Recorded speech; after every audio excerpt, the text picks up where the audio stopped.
Hello everyone, most welcome. Today I am going to discuss नवीन भर्ती प्रक्रिया में अतिथि शिक्षकों को 50% आरक्षण के बारे में आज हम बात करने वाले हैं।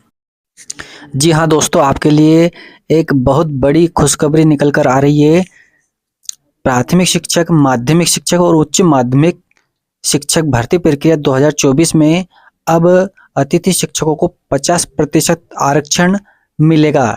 यहाँ एक बहुत बड़ी खुशखबरी निकलकर सामने आ रही है, क्योंकि मध्य प्रदेश सरकार ने अपने राजपत्र में 27 दिसंबर को यह राजपत्र प्रकाशित किया है, जिसमें अतिथि शिक्षकों को 50% आरक्षण दिया गया है। और यहाँ एक बहुत बड़ी उपलब्धि है अतिथि शिक्षक भाइयों के लिए। अतिथि शिक्षक महापंचायत में जो घोषणाएं की गई थी, उसमें अतिथि शिक्षकों को 50% आरक्षण दिया जाएगा।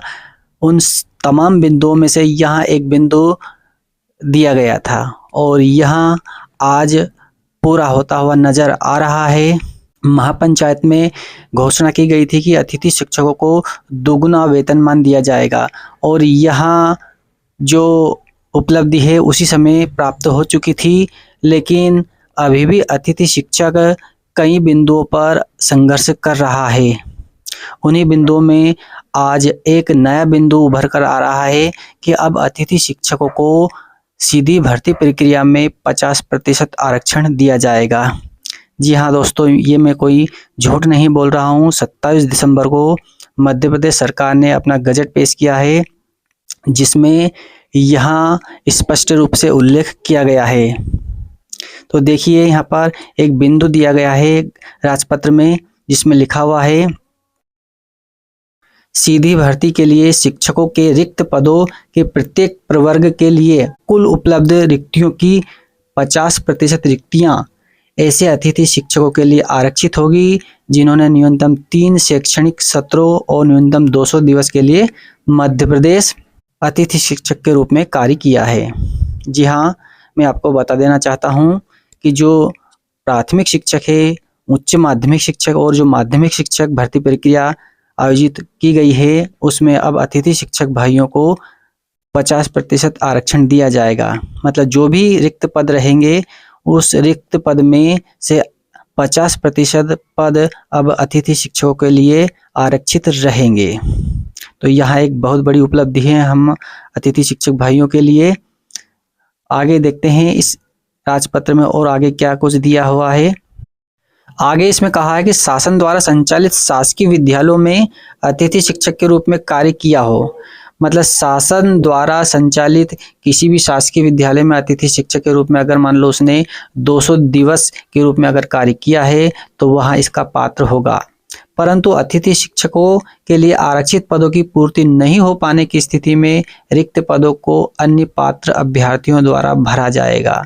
जी, यहाँ पर स्पष्ट किया गया है कि अगर मान लो अतिथि शिक्षक की जो भर्ती प्रक्रिया है, उसमें अगर आरक्षित पदों की पूर्ति नहीं होती है, तो बचे हुए पदों के लिए जो रिक्त पद बचते हैं, उसमें अन्य पात्र अभ्यर्थियों को मौका दिया जाएगा।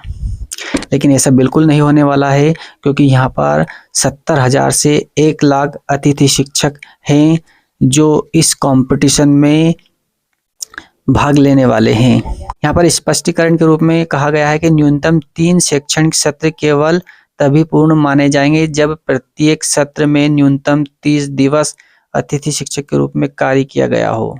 जी हाँ, इसमें स्पष्ट किया गया है कि न्यूनतम 3 शैक्षणिक सत्र केवल तभी पूर्ण माने जाएंगे जब प्रत्येक सत्र में न्यूनतम 30 दिवस अतिथि शिक्षक के रूप में कार्य किया गया हो। मतलब कम से कम 200 दिवस आपने कार्य किया हो और शैक्षणिक सत्र 3 होना चाहिए। मतलब आपने अगर किसी शैक्षणिक सत्र में अगर 30 दिन भी अगर आपने कार्य किया है, तो आपको इसका लाभ मिलेगा, और 200 दिन होना अनिवार्य है। इसके अलावा तीनों सत्रों का कुल अध्यापन न्यूनतम 200 दिवस होगा, तो ही आपको इस आरक्षण का लाभ प्राप्त होने वाला है। तो यहाँ एक बहुत बड़ी उपलब्धि है हम अतिथि शिक्षक भाइयों के लिए कि अब आपको डरने की ज़रूरत नहीं है। अब जो भी अतिथि शिक्षक भर्ती प्रक्रिया होने वाली है, चाहे वो प्राथमिक शिक्षक हो, चाहे माध्यमिक शिक्षक हो, चाहे उच्च माध्यमिक शिक्षक हो। अब तीनों वर्ग को सीधी भर्ती में 50% आरक्षण मिलने वाला है या कंफर्म हो चुका है। तो अब अगर आपने तैयारी नहीं की है तो तैयारी शुरू कर दीजिए, क्योंकि मार्च में माध्यमिक शिक्षक चयन परीक्षा होने वाली है और अप्रैल में प्राथमिक शिक्षक चयन परीक्षा होने वाली है और दिसंबर महीने में उच्च माध्यमिक शिक्षक पात्रता परीक्षा आयोजित होने वाली है। यदि आप इन परीक्षाओं में बैठने वाले हो तो आप जी जान से लग जाइए, पूरी तैयारी पूरी मेहनत के साथ मैदान में उतर जाइए।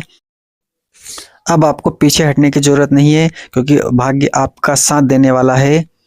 आई होप यह वीडियो आपको काफ़ी पसंद आया होगा।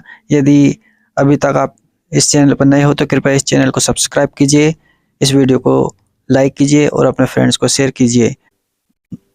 नेक्स्ट वीडियो में हम कोई नई जानकारी लेकर आएंगे, तब तक के लिए जय हिंद जय भारत।